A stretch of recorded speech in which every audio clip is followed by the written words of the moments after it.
ootab rohelist tuld. Ei saa üle risti lennuk.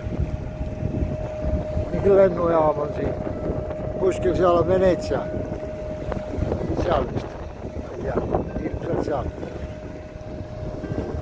Vagune.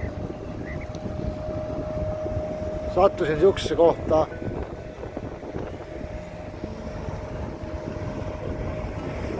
Need karatis suht võidu ajamine.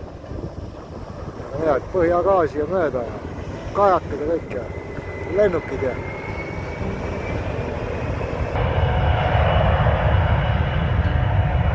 Sealt ta läheb. Jule lärmakad, mul on isegi tigu palju vaiksem. Aga otsin oma kohta edasi, akku saab kogu aeg tühjaks. No eipa, nüüd siinpool 14. aprill. Kell on, ei näe, mina näen 9 läbi, 10 minutit. Siin mingisuguses sukses tanklas olen, akipp. Lõviga puhub tuld suust välja mingi. 90 oli väga kõva sõna. See selleks. Aga sõitsin sealt Veneetsiast juba läbi. Mitte Veneetsiast, aga sealt ma ei hakanud Veneetsiast üldse paani minnagi. Sealt vahtasin üle ääre, andsin üle loigu, kus Veneetsia on, et sellest sõitsin edasi.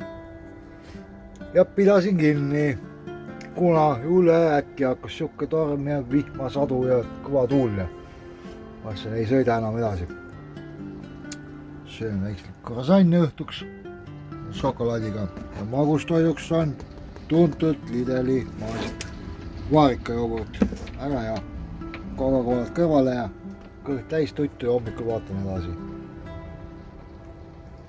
Kimman siit kuhugi edasi ja persetki töötavad need kuradi offline kaardid, need ainult peateid näitavad.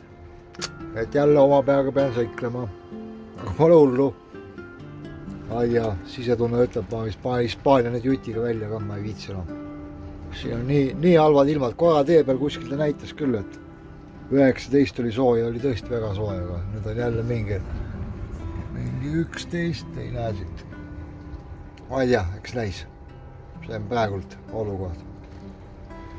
Aga vaatame, mis homne päev toob, kaugele ma sõidan ja mis ma teen.